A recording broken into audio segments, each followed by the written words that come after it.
We are very happy for this invitation because in 2013 we founded our practice here in Politecnico in the Trifoglio.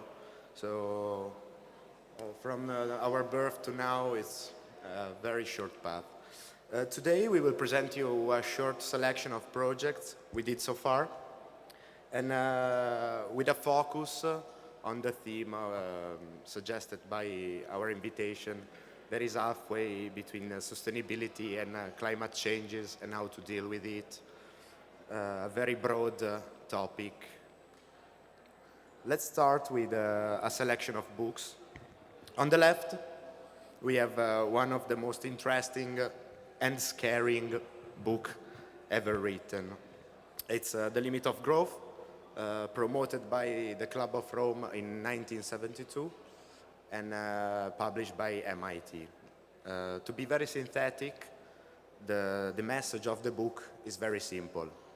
Or we act now as a human species, or in 50 years we will have big problems in terms of survival.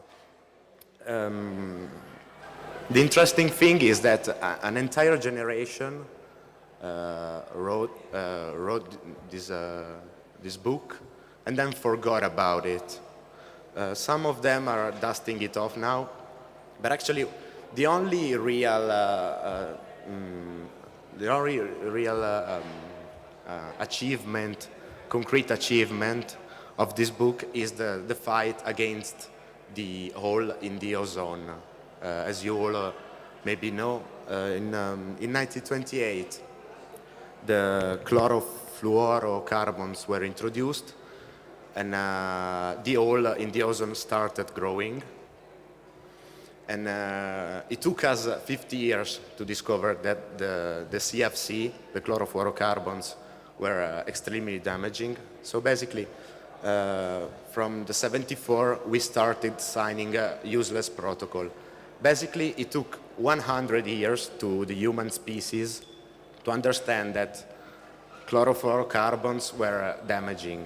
So to solve one single problem, humanity took 100 years. And it seems that now we don't have that much time to tackle the entire problem of the climate changes. An interesting solution we found is the book on the right. It's called The End of the Earth by Jonathan Franzen, an amazing writer in our opinion. And he's got a suggestion. He says basically that to tackle the entire climatic changes problems has to do for the human species and for the human mind in general, has to do with an eschatological topic. I mean, for us is always to push a bit further the judgment day. And so he suggests, instead of working at a global scale, let's work at a very small scale, in a way to a Franciscan scale, let's say, to the dimension of the individuals, and try to solve the individual problems with very specific actions. And so this is where all our thinking starts. Given the fact that climate changes and global warming can only be tackled with technical, political, economic, engineering-based strategies, which is the role of architect now, is aesthetic a theme in all this process.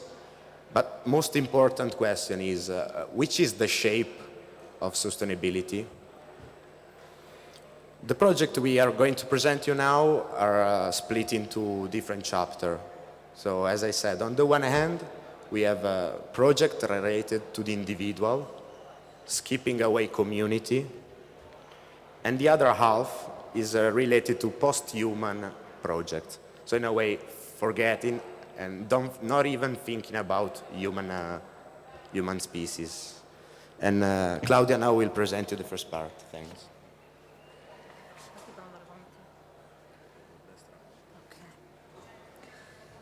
So let's start from the first project, environmental resistance for social individuals. Our winning proposal for the, let's say, European competition in Leeuwarden in 2015 was somehow a milestone for our group, because it was the first time that we could put on paper some reflection on the blurring boundary between the private and public spheres and how this impact on an architectural level. Somehow a condition reminiscent of the 70s utopia of the radicals that today became reality due to the, let's say, pervasive internet and the sharing platform that on one side, as you see, let's say the domesticity is invading the workspaces and all the spaces of human activity. Here I put some example, but I'm sure you have plenty in mind. And on the other side, the house is more and more a place where to work and, let's say, a medium for subsistence. Here, a selection of generic interiors, let's say, taken from the Copenhagen Airbnb listing. Genericness crafted by few recurrent elements. So on one side, the white background, a generic feeling of, let's say, comfort, the IKEA furniture, and the presence of a few paraphernalia like the plant, the frame, or a few other memorabilia. I mention IKEA because indeed it was the company that exploited the most the Airbnb market. Imagine in fact that the IKEA catalog is the most printed book in the world, surpassing the Bible with its 200 million copies. And it seems that the Billy is the most, let's say, diffused piece of furniture. Let's say, estimating that IKEA sells 1 billy every 10 seconds. So given the situation, we were looking for an alternative, and we look at the environments that are private and personal spaces in between architecture and furniture, within which we found a few common characters. In fact, they are anthropometric and not standard. They are monumental and not cozy. They are bulky and not market-friendly. And they are designed with the sole purpose of accommodating the idiosyncrasies of their occupants. So we started compiling a catalog of environments. Here you see just a small selection.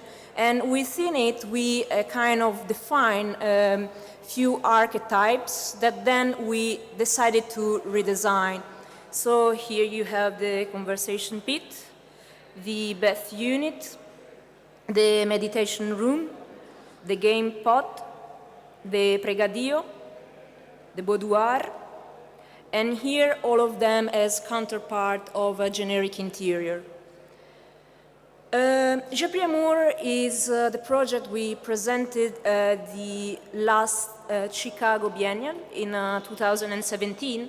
And in this occasion, we wanted to look at the successful case of immaterial worker, that is the one of the influencers, YouTubers, video bloggers, and so on. So a category of people, generally quite young, who get quite a huge profit working primarily from home and getting a global reach. So their bedroom is not anymore a private space, but it becomes a set, a recording studio, an office. So let's say a curated space for the representations of one's internet character. And while looking for the archetype of the private space, yet used for a personal representation, we look at the Renaissance studiolo, and in particular at the studiolo for Federico da Montefeltro in Urbino, that, as you know, is filled with objects and allegories in order to represent the political and cultural agenda of Federico da Montefeltro, who aimed to be represented as humanist and patron of art. Here, well, let's say on the right, Federico da Montefeltro, and on the left, one of the most famous video blogger. The installation is conceived around the fictional character of Christine de Pizan 93, inspired by Christine de Pizan, who is a super young gamer living in a 3x6 space that echoes a sort of in-between phalanstery, monastery, and then commune, located within the Creator Hub in Chicago that echoes the YouTube spaces built in order to support the wannabe web stars. So what we did in Chicago was to redesign the room of Chrissy in one-to-one as reinterpretation of the Studiolo in Urbino. We create a huge drawing composed by 7 different perspectives in order to enlighten the idea of the three-dimensionality. And as in the Studiolo in Urbino, we fill the drawings with many, let's say, objects in order to delineate Chrissy's personality and to describe the community of YouTubers, epitome of the internet generation. So here you see let's say, the workstation of Chrissy. Here her bedroom. Here some details. Here, let's say, the library. And finally, the rooms toward Millennium Park in Chicago. Gold Rush Ice Shanties for cryptocurrency miners. This is our latest research that actually is still on show at the first Biennale in Versailles, actually held within the School of Architecture of Versailles. What let's say, the brief asked us to reflect to was the sustainability. But since we never tackled the topic so directly, we decided to use as an excuse to keep going with our research that speculates and that reflects on the relation between internet and the domesticity, but in a complete different way. In fact, if in Chicago we analyze the space produced by the internet through the social media, in this case, we analyze the sustainability of the internet and the space produced, the physical space, the architectural space of the internet through the, let's say, analyzing the daily routine of a worker. If we look at the Maslow pyramid of needs related to internet, on the first step, so the one of the self-actualization, we will put the huge amount of millennials that practice like influencer, YouTubers, video bloggers that, as mentioned before, are able to make a huge profit, let's say, broadcasting monotonous life 24/7. On the second step, so the self-esteem, we have the so-called, let's say, cognitive proletarians or intellectuals. So let's say people who would like to make a profit from their cultural production and that, let's say, demand to have a personal presence on the social media, but that find difficult to define the limits of their profession.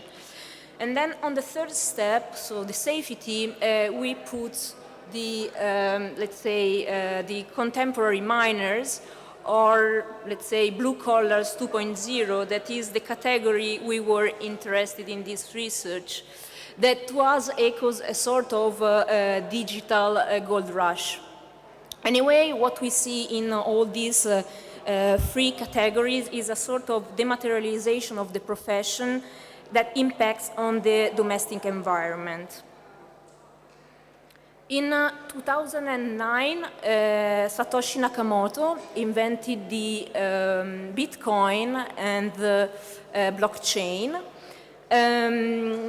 That, despite its, let's say, high cost of production and, let's say, legislative doubts, Many people decided to invest on it, creating sort of digital minds within their closet. We are for sure not expert of Bitcoin, but very roughly the way they work is putting a lot of GPU in series connected to a generator. In this way, they augment the computational capacity and the need of energy. And once in a business, doing a cost-benefit analysis, one soon realized that it makes more sense to be competitive, to invest as much as possible, and so to augment the capacity as much as possible, reaching the point in which these computers don't fit anymore in the closet and they start spreading in the house, creating two, let's say, two consequences on an architectural level. On one side, a huge need of electricity, and on the other side, a need of, let's say, dissipate the heat produced by them. Let's say that the installation is inspired by two fictional stories two span stories found randomly online.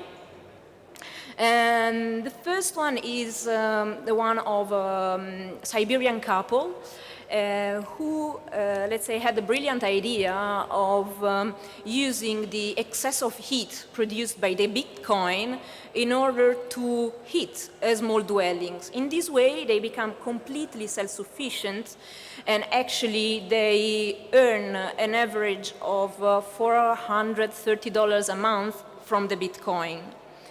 The second story is at the same latitude, but this opposite side of the world in Canada, where the photographer Richard Johnson, over 10 years, photographed over 800 fishing huts that has the, let's say, the characteristics of being resistant to the low temperature and to be movable.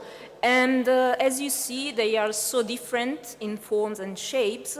Let's say they are unlimited, as personal as the people, the persons who live inside. As a sort of Ledoux experiment where the form is not just justified from the function, but where the people, the person living inside the space push it till its symbolism. So what we did basically was to design 3 possible houses for crypto miners that are completely self-sufficient, of course personal and anthropometric, so enlarging the catalog of environments of resistance, and whose, let's say, whose shape, whose geometric shapes echoes the ones of the radiators, let's say exemplifying a cyber aesthetic.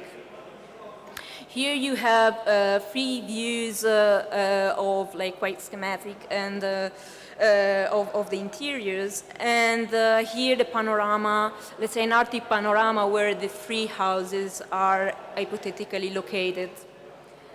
And here just 2 shots of the installation in Versailles. I give back the word to Alessandro. So basically, as you have seen so far, sustainability is treated as a tool to investigate the human agenda and the changement of the human agenda in the current time. Here, in the next chapter of the project we are about to present, humans are treated as problems. As pollution, as economic problems in general, is treated as a problem in the question. First project is called Muro, and we were invited in 2016 by the Venice Pavilion of the Biennale in 2016 in Venice to take part in this collective exhibition. The topic was to imagine the future of Marghera. Marghera, as you may know, is the toxic counterpart of Venice. So on the one side you have the beautiful, amazing and romantic Venice, and on the other hand you have the polluted and where all the garbages from Venice are thrown away, basically. It's a massive landscape, almost forgotten now, and it's undergoing an economic terrible crisis. Basically, the production system is in crisis, and every year it loses a lot of working station, and it's irreversible, this crisis. The petrochemical production has to be tackled. So we were asked to produce yet another project of a reconversion of docklands. In the brief by the pavilion, Venice Pavilion, we were asked to think about the future of Marghera in terms of multifunctional redevelopment, a New York style redevelopment, let's say. We decided to do right the opposite. Instead of building skyscrapers, suggesting to pour more concrete in this terrible landscape, we suggested to retreat from it. Our proposal was very simple: to convert completely the current production system based on a petrochemical system into data center. And our unique proposal in this massive drawing you see here was to build a wall, a 20 kilometers long wall, and completely close the Marghera area and take away all the human presence and leave it to the machine. So here you see Marghera. That is going to touch on the right the wall. Here is the wall. The wall works on two different levels for us. The idea was that on the one hand, it was a monument of Marghera, so a way to point out that Marghera is a landscape, and is sometimes forgotten, but it's twice the dimension of Venice. And on the other hand, the idea was to provide an infrastructure to make it feasible, to make feasible this new production plant, based, as I said, on data center, solar fields that are very useful to provide energy for the data center, exploiting in a way the peculiarity of the territory, it's plenty of water, and solving the real problem of Marghera, that is the pollution of the soil. The percentage of people having cancer in Marghera is, as you can imagine, far higher than the normal one. So apart from the wall, our proposal was to cover all the territory with a forest. So the green part you see is a forest, and the blue part are the new plants. And leave Venice, live its amazing life, in a way. We also did a traditional model. The color are related to the function you find inside the project. So the blue part are the production plants, and the green forest is the one who cleaned the soil. The idea was to have this wall lasting for 100 years and really clean the soil. Of course, it was a suggestion in a context of project, a suggestion of project. But we were very happy to discuss and start discussing about this topic.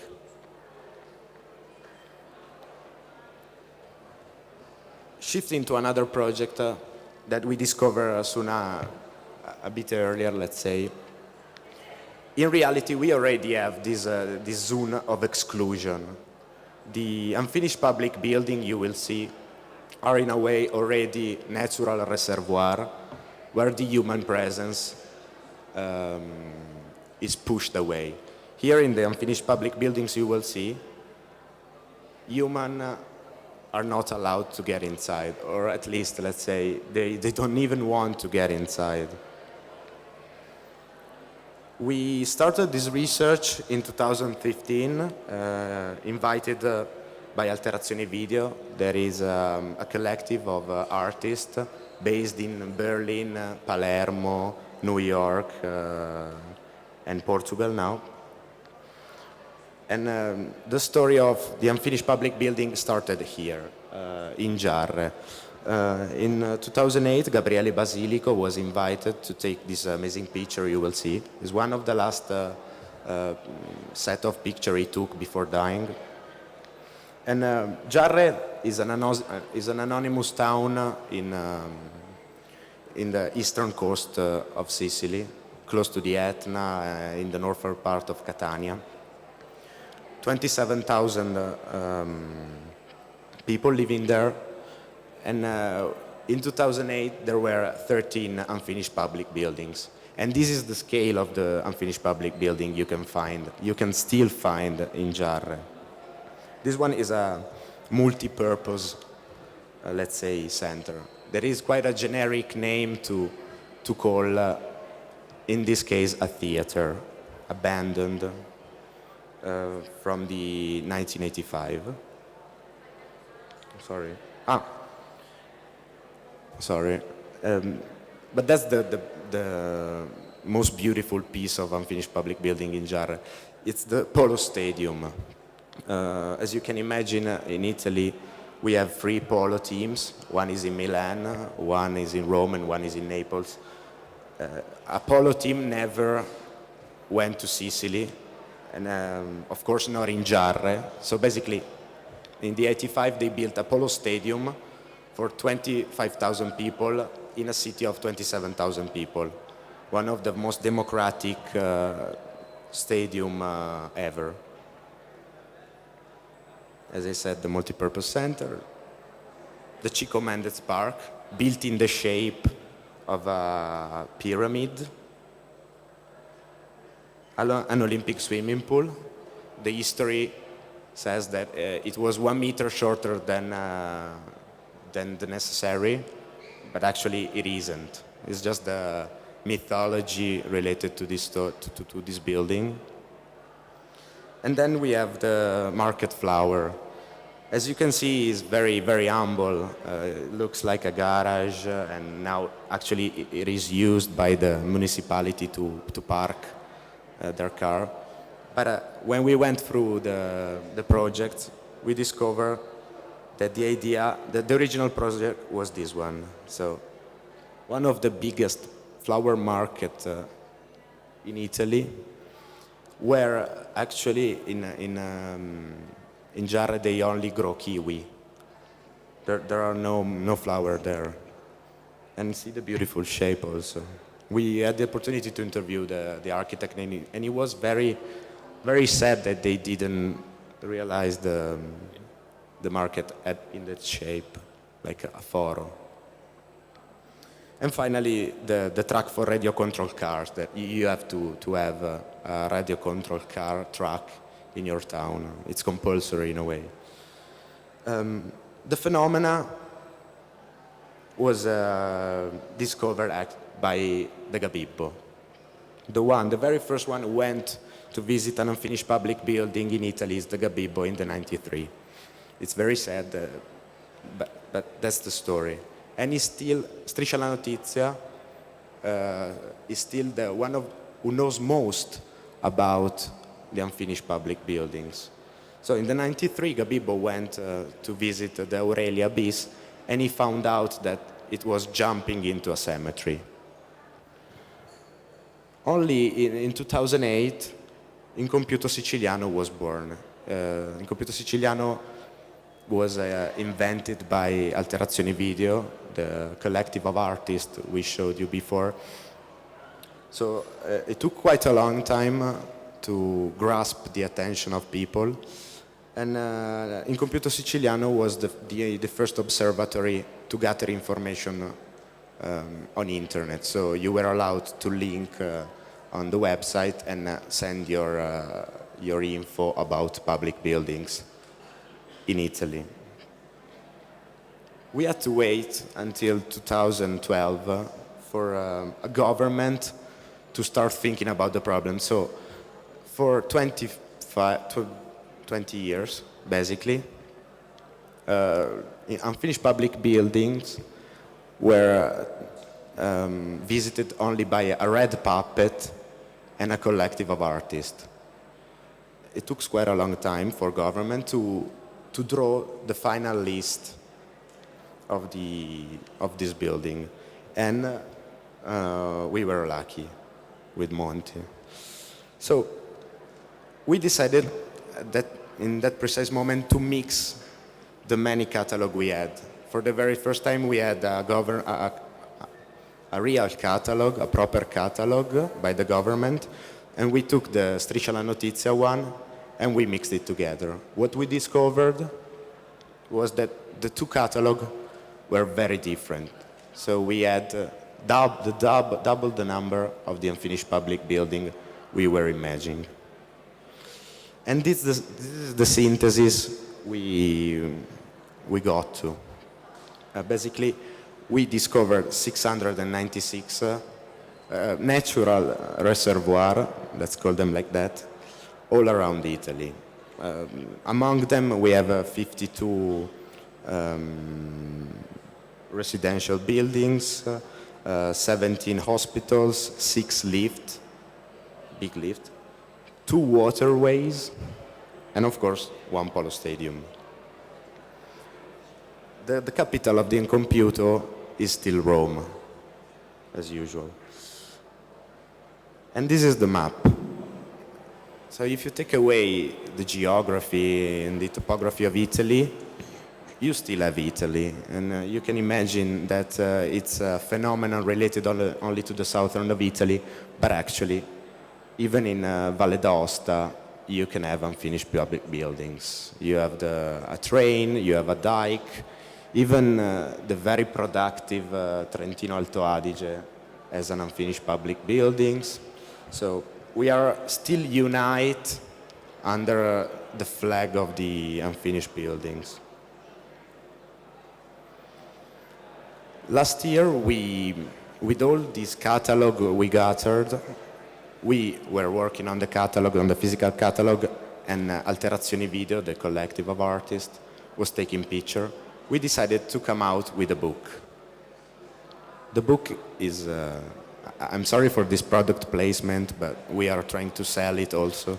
So it contains many things. So you have a manifesto in 9 points, an unfinished manifesto, 160 images,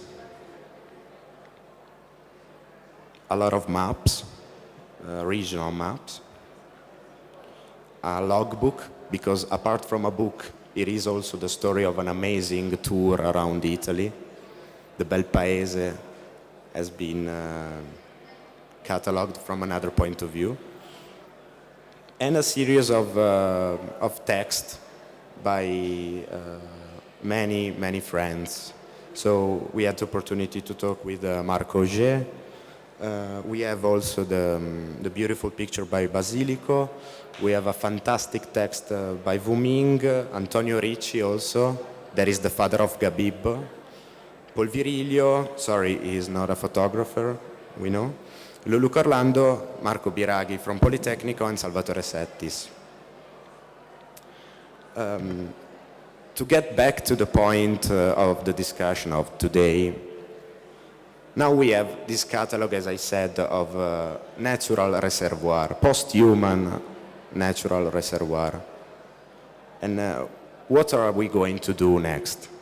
I won't show you projects because we are just at the beginning of this process, but I will tell you what we are going to do this year and next year.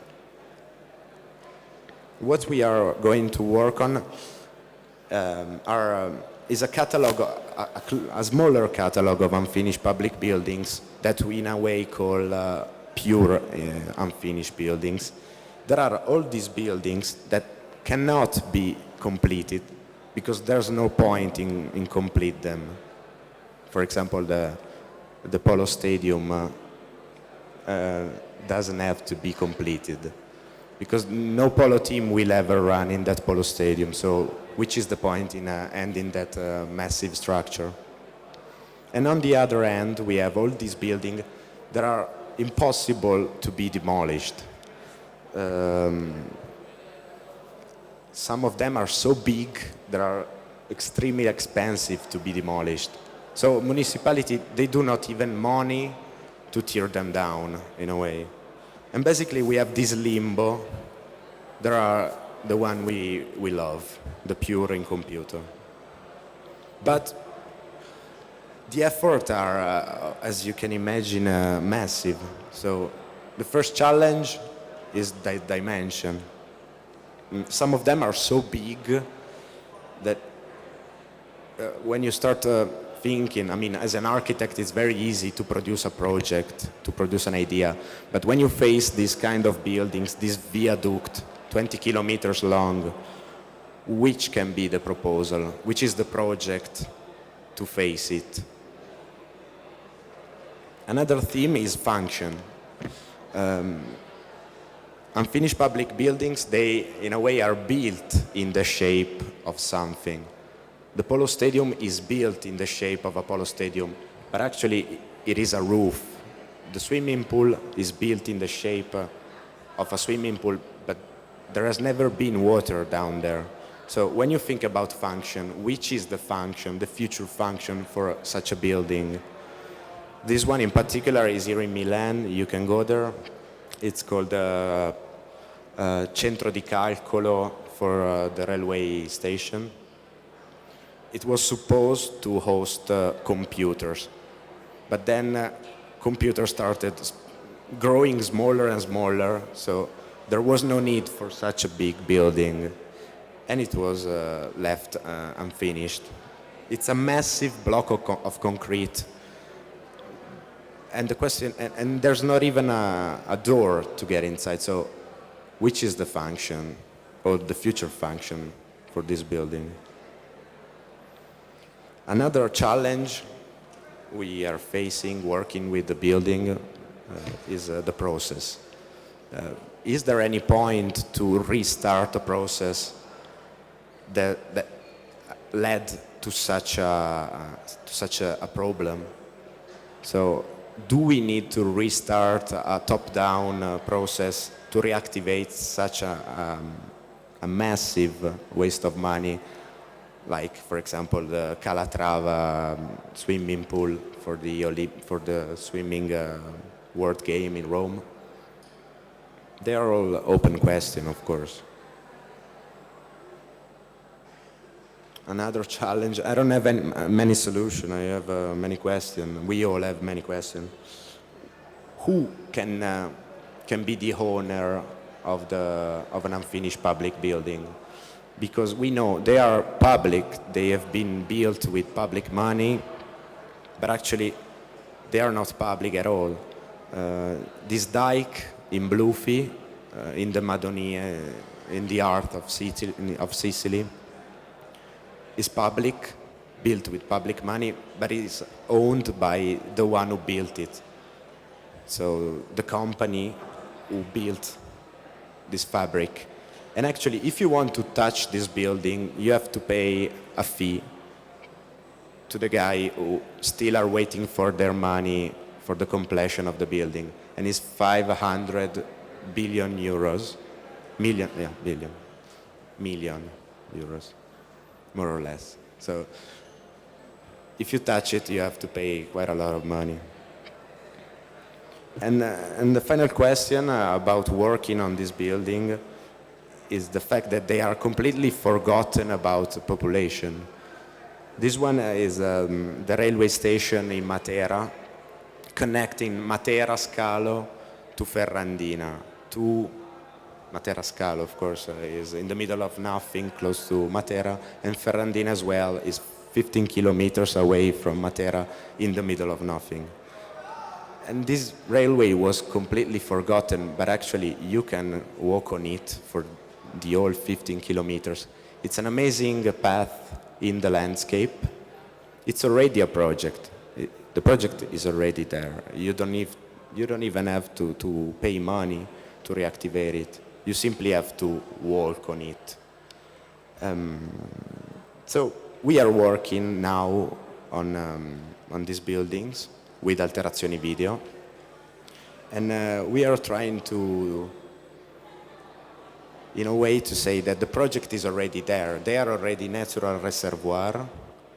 Humans left it, but now we can take them back. And so if you want to join us this summer, we are going to have an amazing in-computer workshop in Matera, and we will somehow work also on this railway station. Thank you.